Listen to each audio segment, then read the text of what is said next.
Викендов и Тетовското комунално предпријатие се чини било во карантин. Градот е препон со смет во време кога и тоа како треба да се внимава на хигиената. Контејнерите се претворени во депонии.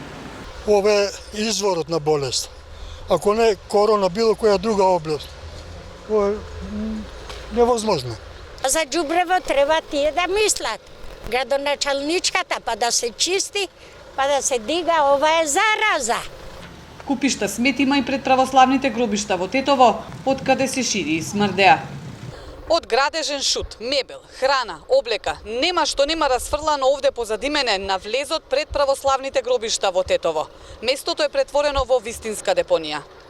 Владо Наумовски живее веднаш до гробиштата. Ова што се случува е вели постојано, но надлежните не ги интересира.